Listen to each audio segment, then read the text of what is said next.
नमस्कार, अपना प्रदेश उत्तर प्रदेश उत्तराखंड देख रहे हैं आप। मैं हूं आपके साथ पूजा मोहन पांडे। बुलेटिन की शुरुआत करते हुए सबसे पहले आपको बता दें, यूपी चुनाव में बीजेपी की बम्पर जीत के बाद प्रधानमंत्री नरेंद्र मोदी आज पहली बार अपने संसदीय क्षेत्र वाराणसी पहुंचे। पीएम मोदी ने आज वाराणसी को 1774 करोड़ की सौगात दी है। पीएम ने कुल 43 परियोजनाओं का लोकार्पण और शिलान्यास किया है। पीएम मोदी के सबसे पहले एलटी कॉलेज से सिगरा स्थित अंतर्राष्ट्रीय सहयोग और सम्मेलन केंद्र रुद्राक्ष पहुंचे हुए थे, जहां उन्होंने 3 दिवसीय अखिल भारतीय शिक्षा समागम का उद्घाटन भी किया। प्रधानमंत्री ने अक्षय पात्रा मध्याह्न भोजन रसोई का उद्घाटन किया। इस रसोई में 1 लाख विद्यार्थियों के लिए भोजन तैयार करने की क्षमता है। या युवाओं में खेलों को लेकर एक विश्वास भरने और खेलों को एक व्यवसाय के रूप में अपनाने के लिए प्रोत्साहित करने का संकल्प हो। प्रधानमंत्री जी के मार्गदर्शन में देश और प्रदेश का खेल इकोसिस्टम नई संभावनाएं पैदा कर रहा है। इसी कड़ी में प्रधानमंत्री जी की पहल पर काशी में विश्व स्तरीय और आधुनिक स्पोर्ट्स कॉम्प्लेक्स का निर्माण हो रहा है। काशी के सिगरा में बन रहा ये स्पोर्ट्स कॉम्प्लेक्स न सिर्फ स्थानीय बल्कि पूरे उत्तर प्रदेश की खेल प्रतिभाओं के लिए वरदान सिद्ध होगा। यहाँ राष्ट्रीय और अंतर्राष्ट्रीय स्तर के खिलाड़ी तैयार होंगे जो देश और दुनिया में राज्य और देश का नाम रोशन करेंगे। स्पोर्ट्स कॉम्प्लेक्स के बन जाने से काशी में राष्ट्रीय और अंतर्राष्ट्रीय खेल प्रतियोगिताएं आयोजित हो सकेंगी। इस कॉम्प्लेक्स में badminton, table tennis, basketball, swimming, football, volleyball, athletics जैसे ओलंपिक्स के 28 में से 22 खेलों के लिए आधुनिक सुविधाएं होंगी। साथ ही यहाँ नेशनल सेंटर फॉर एक्सीलेंस भी होगा, जहाँ वेट लिफ्टिंग, बॉक्सिंग, फेंसिंग और शूटिंग की ट्रेनिंग भी दी जाएगी। खिलाड़ियों के लिए बेहतर अवसर के साथ ही यह खेल परिसर स्थानीय स्तर पर प्रत्यक्ष और अप्रत्यक्ष रोजगार के मौके भी लाएगा। विकास की अविरल धारा से लगातार प्रगति की नई ऊंचाइयां हासिल करती काशी इस स्पोर्ट्स कॉम्प्लेक्स के जरिए अब प्रदेश और देश का सशक्त स्पोर्ट्स हब बनने को पूरी तरह तैयार है।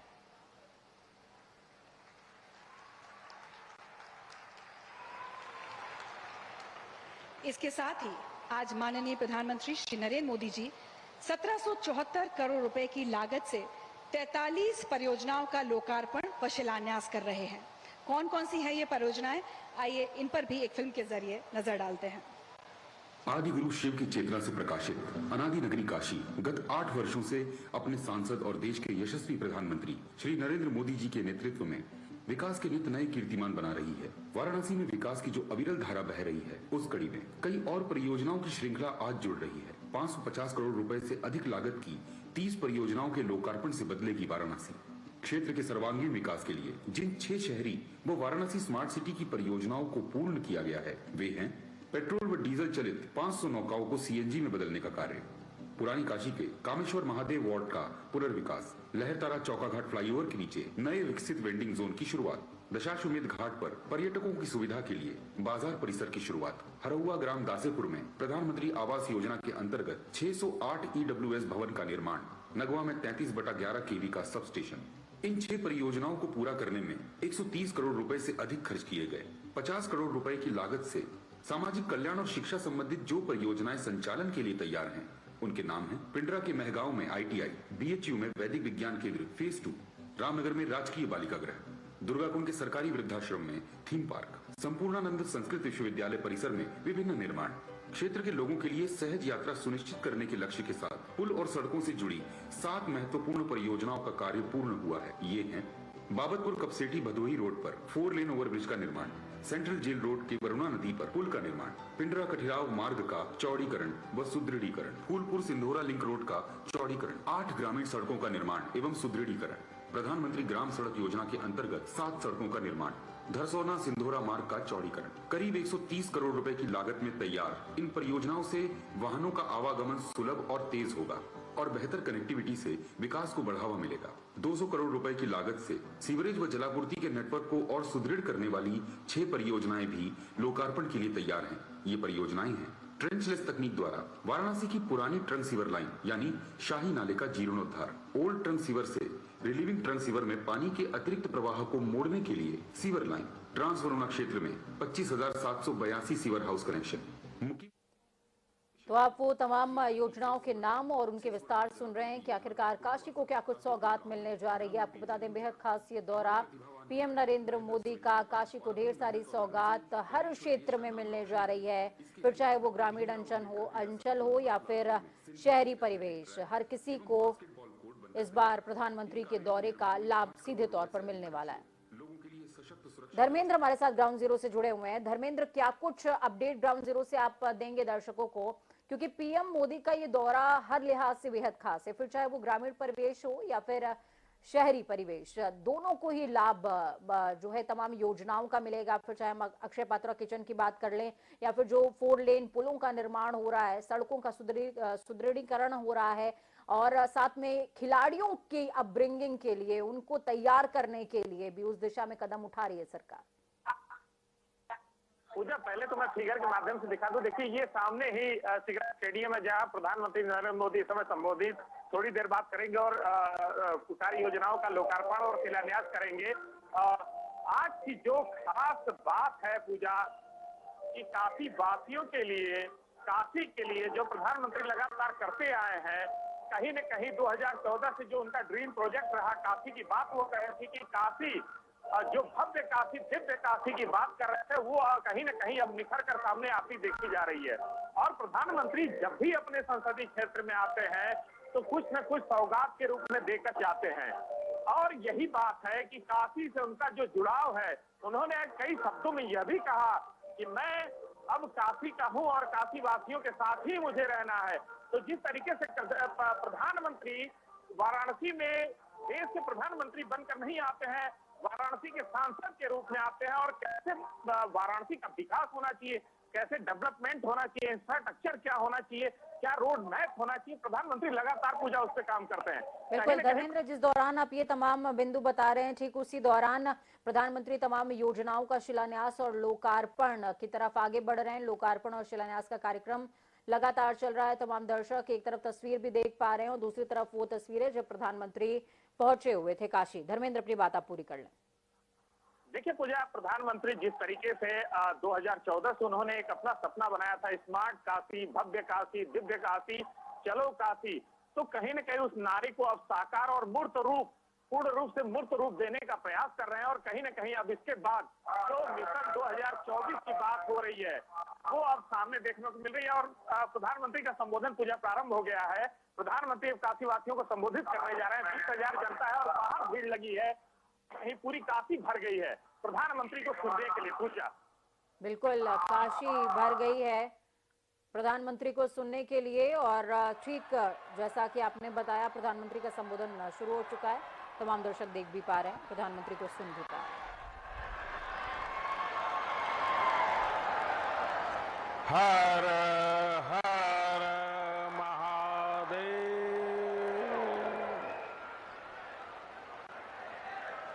काशी में कहल जाला कि एवा 7 वार और 9 त्योहार होला। कहले का मतलब ये हो कि एवा रोज रोज नया नया त्योहार मनावला जाला।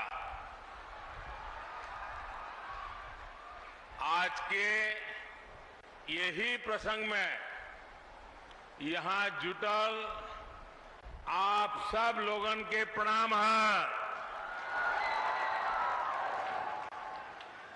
उत्तर प्रदेश की गवर्नर आनंदीबेन पटेल,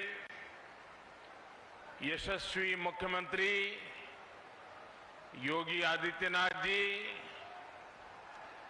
मंच पर उपस्थित यूपी सरकार के मंत्रीगण, सांसदगण, सभी विधायक और बनारस के मेरे प्यारे भाइयों और बहनों, मैं सबसे पहले तो आप सबका हृदय से धन्यवाद करना चाहता हूं। विधानसभा के चुनाव के समय मैं आप सबके बीच आया था और उत्तर प्रदेश में दोबारा सरकार बनाने के लिए आप सबकी मदद मांगी थी, लेकिन आप उत्तर प्रदेश के लोगों ने और मेरी काशी के लोगों ने जो समर्थन दिया, जो उमंग और उत्साह के साथ मेरा साथ दिया, इसलिए मैं आज जब चुनाव के बाद पहली बार आपके बीच आया हूं, आदरपूर्वक काशी वासियों का, उत्तर प्रदेश वासियों का हृदय से धन्यवाद करता हूं, उनका अभिनंदन करता हूं।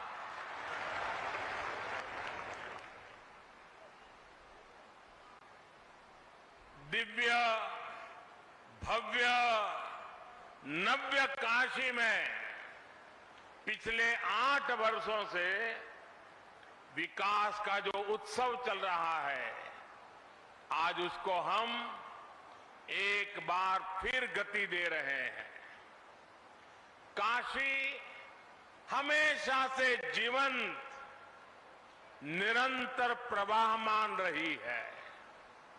अब काशी ने एक तस्वीर पूरे देश को दिखाई है, जिसमें विरासत भी है और विकास भी है।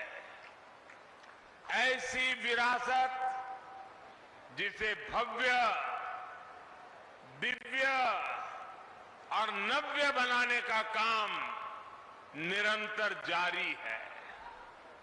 ऐसा विकास जो काशी की सड़कों, गलियों, कुंड हो, तालाबों, घाटों और पाटों, रेलवे स्टेशन से लेकर एयरपोर्ट तक में निरंतर गतिमान है। काशी में एक प्रोजेक्ट खत्म होता है तो 4 नए प्रोजेक्ट शुरू हो जाते हैं। आज भी यहां 1700 करोड़ रुपए से अधिक के दर्जनों प्रोजेक्ट का लोकार्पण और शिलान्यास हुआ है। काशी में सड़क, पानी, बिजली, स्वास्थ्य, शिक्षा, स्वच्छता और सुंदरीकरण से जुड़ी हजारों करोड़ रुपए की परियोजनाएं पूरी हो चुकी है। हजारों करोड़ रुपए के प्रोजेक्ट्स, उस पर यहां काम लगातार जारी है। भाइयों और बहनों, काशी की आत्मा अविनाशी है, लेकिन काया में हम निरंतर नवीनता लाने के लिए जी जान से प्रयास कर रहे हैं।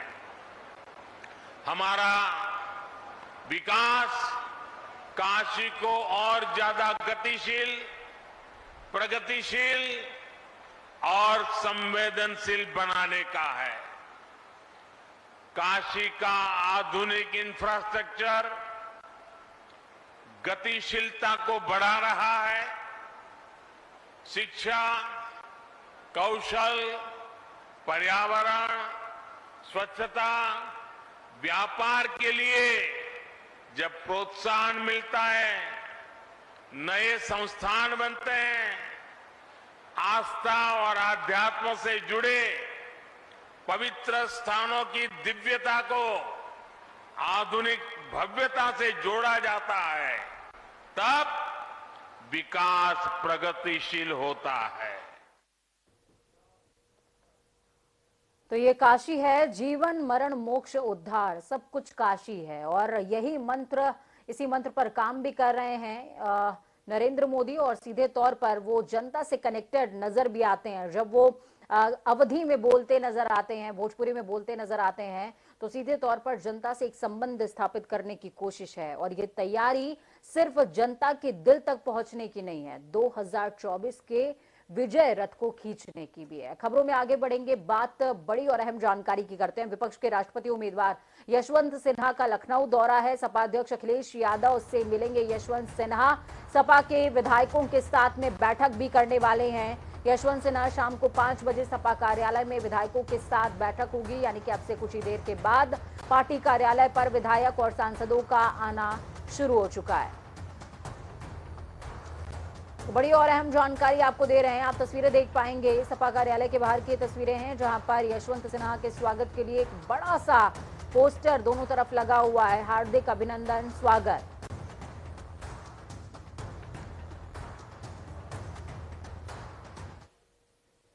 बात उत्तराखंड की करेंगे। देहरादून में आने वाली 11 तारीख को राष्ट्रपति चुनाव के लिए एनडीए की उम्मीदवार द्रौपदी मुर्मू उत्तराखंड पहुंचेंगी। इसको लेकर संगठन ने तैयारियां तेज कर दी हैं। आपको बता दें कि राष्ट्रपति पद की उम्मीदवार द्रौपदी मुर्मू यहां पर बीजेपी विधायक और सांसदों से मुलाकात करते हुए अपनी जीत सुनिश्चित करने के लिए वो यहां पहुंच रही हैं। तो वहीं राज्यसभा सांसद नरेश बंसल ने बताया है कि कार्यक्रम को लेकर तैयारियां तेज हैं, साथ ही दौरे को लेकर बैठक भी होने जा रही है। उसकी तैयारी कर रहा है, प्लानिंग कर रहा है। आज शायद माननीय अध्यक्ष जी की बैठक है, उसमें तय होगा जिस प्रकार से होगा। 11 जुलाई को वो आने वाली है। कांग्रेस मुख्यालय में प्रदेश अध्यक्ष करण माहरा की अध्यक्षता में सर्वदलीय बैठक का आयोजन किया गया, जिसमें कई दलों के नेता मौजूद रहे। इस बैठक में सूबे के ज्वलंत मुद्दों पर चर्चा की गई। तो वहीं बैठक के बाद संयुक्त रूप से पत्रकार वार्ता भी हुई, जिसमें करण माहरा को सर्वदलीय कोऑर्डिनेशन कमेटी का अध्यक्ष चुन लिया गया है। कोऑर्डिनेशन कमेटी अध्यक्ष चुने जाने के बाद करण माहरा ने कहा कि देश में माहौल बिगड़ रहा है। राजधानी के कैंट रोड में प्रदर्शन पर रोक और धारा 144 लगाना गलत है। उन्होंने आगे कहा कि एक व्यापारी को फायदा पहुंचाने के लिए ये ठीक नहीं है। जल्दी राज्यपाल को ज्ञापन सौंपा जाएगा।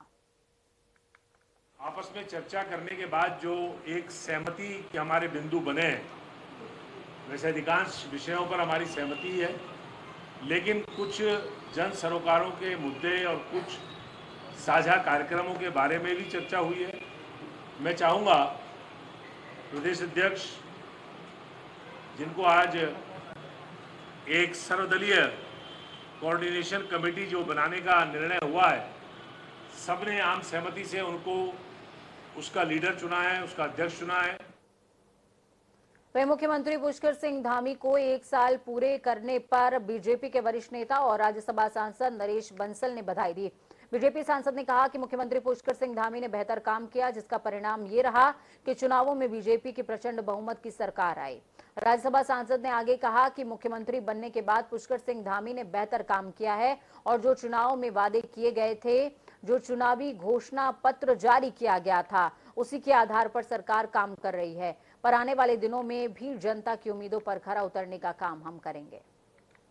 अपने यशस्वी मुख्यमंत्री पुष्कर सिंह धामी जी का 1 वर्ष का कार्यकाल पूरा होने पर मैं उनको हार्दिक बधाई देता हूं। जिस प्रकार से उन्होंने दिन रात एक करके उत्तराखंड के विकास के लिए काम किया है, विशेष रूप से सत्ता में दोबारा आने के बाद जो घोषणा पत्र, जिसका कि मैं सदस्य था उसकी कमेटी का, जो हम लोगों ने घोषणा पत्र बनाया, उसके अनुसार वो काम कर रहे हैं।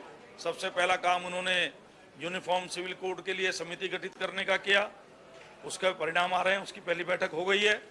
इसी प्रकार से अंत्योदय के जो उज्ज्वला गैस धारक हैं उनको 3 सिलेंडर फ्री देने का काम किया है। मानसून सीजन शुरू हो गया है, ऐसे में पहाड़ से लेकर मैदान तक आम जनजीवन अस्त व्यस्त हो रहा है। तो मानसून को लेकर राजधानी देहरादून नगर निगम ने भी अपनी तैयारियां शुरू कर दी। मेयर सुनील उनियाल गामा का कहना है कि बरसाती सीजन को लेकर निगम के कर्मचारियों को अलर्ट मोड पर रखा गया है। इसके साथ ही उन्होंने कहा कि जिन जगहों पर जल जमाव की स्थिति उत्पन्न होती है, वहां पर नगर निगम के कर्मचारी तुरंत पहुंचकर राहत और बचाव कार्य शुरू करते हैं। इसके साथ ही उन्होंने ये भी कहा कि शहर भर में स्मार्ट सिटी का काम तेजी से चल रहा है, ऐसे में आम जनता को थोड़ी दिक्कतों का सामना तो करना पड़ेगा। बरसात को लेकर नगर निगम पूरी तरीके से अलर्ट है और जल जमाव की स्थिति से निपटने के लिए हेल्पलाइन नंबर भी हमने जारी किया है। शहर में जल भराव ना हो, इसके लिए हमने अप्रैल माह से ये अभियान चलाया था। जितने नदियां हैं, नाले हैं, इनको साफ करने का हमने अभियान चलाया था और वो अभियान जो है हमारा लगभग जो है जून तक हमने उसको पूरा कर दिया है।